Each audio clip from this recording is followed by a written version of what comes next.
Suma Teológica, parte segundo AE, cuestión 177. La gracia gratis, dada que consiste en la elocución. Nos toca ahora tratar de la gracia gratis, dada que consiste en la elocución, de la cual se dice en 1 Cor 12:8. A uno le es dada por el Espíritu la palabra de sabiduría, a otro la palabra de ciencia. Sobre esto se plantean dos problemas. ¿Consiste en la elocución alguna gracia gratis dada? ¿A quiénes compete esta gracia? Artículo 1. ¿Consiste en la elocución alguna gracia gratis dada? Lat.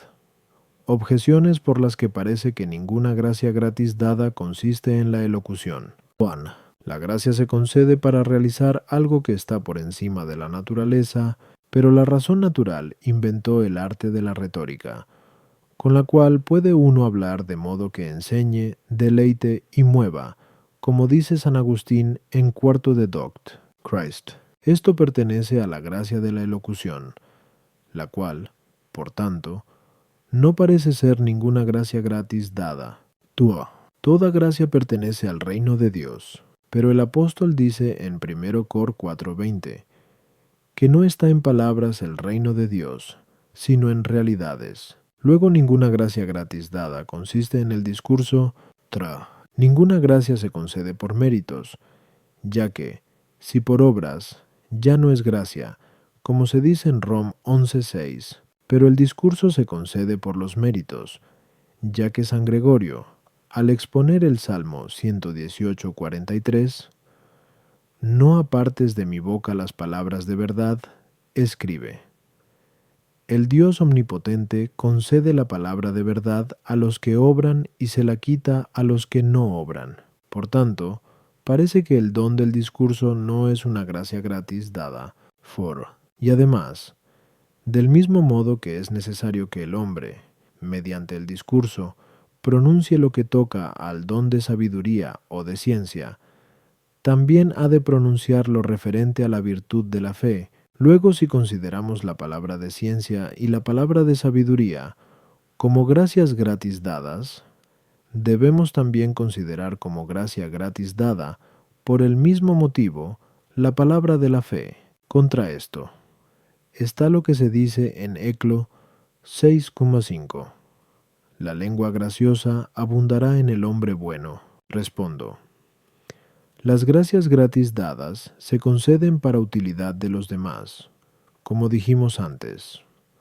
1.2q. Si onza, pon, poto. En cambio, el conocimiento que uno recibe de Dios solo puede hacerse útil a los demás mediante el discurso, y dado que el Espíritu Santo no falta en aquello que pueda ser útil a la Iglesia, también asiste a los miembros de ésta en lo que se refiere al discurso, no solo para que alguien hable de tal modo que pueda ser comprendido por muchos, lo cual pertenece al don de lenguas, sino para que lo haga con eficacia, lo cual pertenece al don de elocución. Y esto bajo tres aspectos. En primer lugar, para instruir el entendimiento, lo cual se realiza cuando uno habla para enseñar. En segundo lugar, para mover el afecto en orden a que oiga con gusto la palabra de Dios, lo cual tiene lugar cuando uno habla para deleitar a los oyentes, y no debe hacerse para utilidad propia, sino buscando el atraer a los hombres a que oigan la palabra de Dios. En tercer lugar,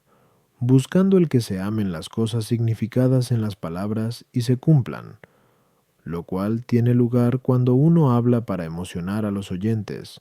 Para lograr esto, el Espíritu Santo utiliza como instrumento la lengua humana, mientras que él mismo completa interiormente la obra. De ahí que San Gregorio diga en la homilía de Pentecostés: si el Espíritu Santo no llena los corazones de los oyentes, la voz de los maestros suena en vano en los oídos corporales. A las objeciones. 1. Así como Dios puede actuar, a veces, milagrosamente, de un modo más excelente que la misma naturaleza, así también el Espíritu Santo realiza de un modo más perfecto, por medio del don de discurso, aquello que el arte puede realizar menos perfectamente. 2. El apóstol, en el pasaje aducido, habla del discurso en cuanto que se basa en la elocuencia humana, sin recurrir a la acción del Espíritu Santo. Por eso había dicho antes, Viti 19, conoceré, no las palabras de los que se hinchan, sino su eficacia. Y de sí mismo había dicho antes, en 2,4, mi palabra y mi predicación no fue en persuasivos discursos de humana sabiduría, sino en la manifestación del Espíritu. Como ya notamos antes, Incorp.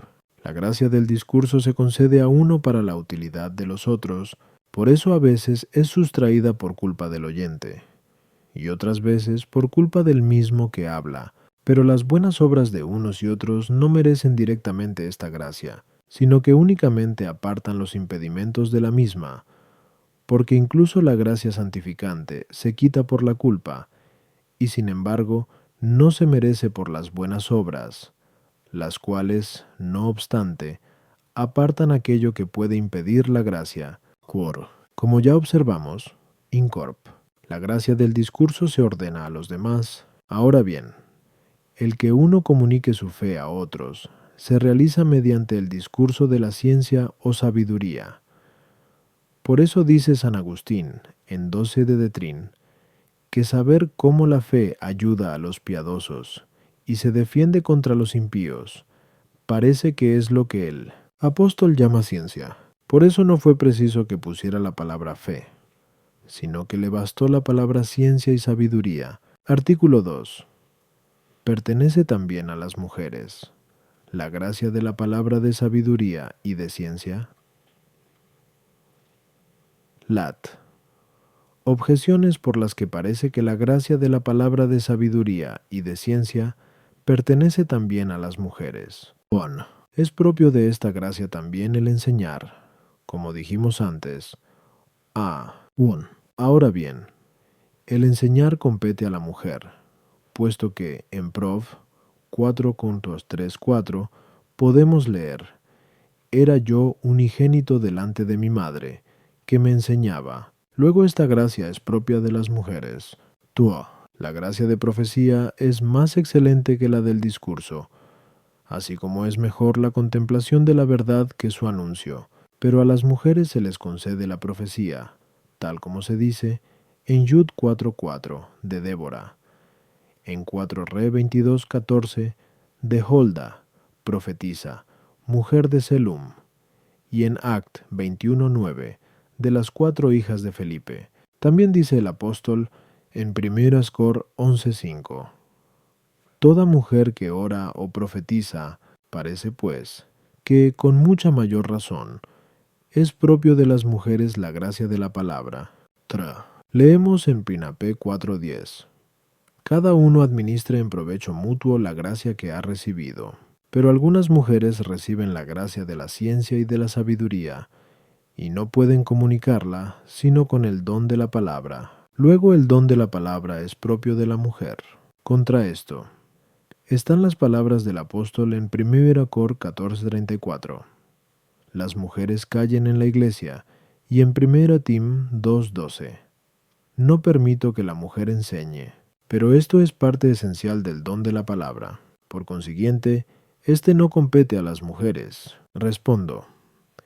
Puede hacerse uso de la palabra de dos modos. Primero, de un modo privado, hablando familiarmente para uno o para pocos. De este modo pueden las mujeres hacer uso de la palabra. En segundo lugar, hablando en público a toda la iglesia, y esto no compete a las mujeres. En primer lugar, y sobre todo, por la condición del sexo femenino, que ha de estar sujeto al masculino, como se dice en Gen 3.16. Ahora bien, el enseñar o aconsejar públicamente en la iglesia no es propio de los súbditos, sino de los prelados. No obstante, los súbditos varones pueden desempeñar esta función si son comisionados para ella, ya que no están bajo otro por razón de su sexo natural, sino por alguna otra circunstancia accidental. En segundo lugar, para evitar que el ánimo de los hombres sea movido hacia la liviandad, puesto que se dice en Eclo 9:11, Su conversación es como fuego que quema. En tercer lugar, porque generalmente las mujeres no alcanzan la perfección de la sabiduría, de tal modo que pueda encomendárseles convenientemente la enseñanza pública a las objeciones. 1. El texto aducido habla de la enseñanza en privado, impartida por la madre a sus hijos. 2. Lo esencial en la gracia de la profecía es la iluminación de la mente por Dios, y bajo este aspecto no hay diferencia de sexo, según se dice en Col 3:10. Y vestíos del nuevo hombre, que sin cesar se renueva para lograr el perfecto conocimiento según la imagen de su Creador. Allí no hay varón ni hembra, pero el don de la palabra se refiere a la instrucción de los hombres, entre los cuales se da la diferencia de sexo, luego no hay paridad en la argumentación.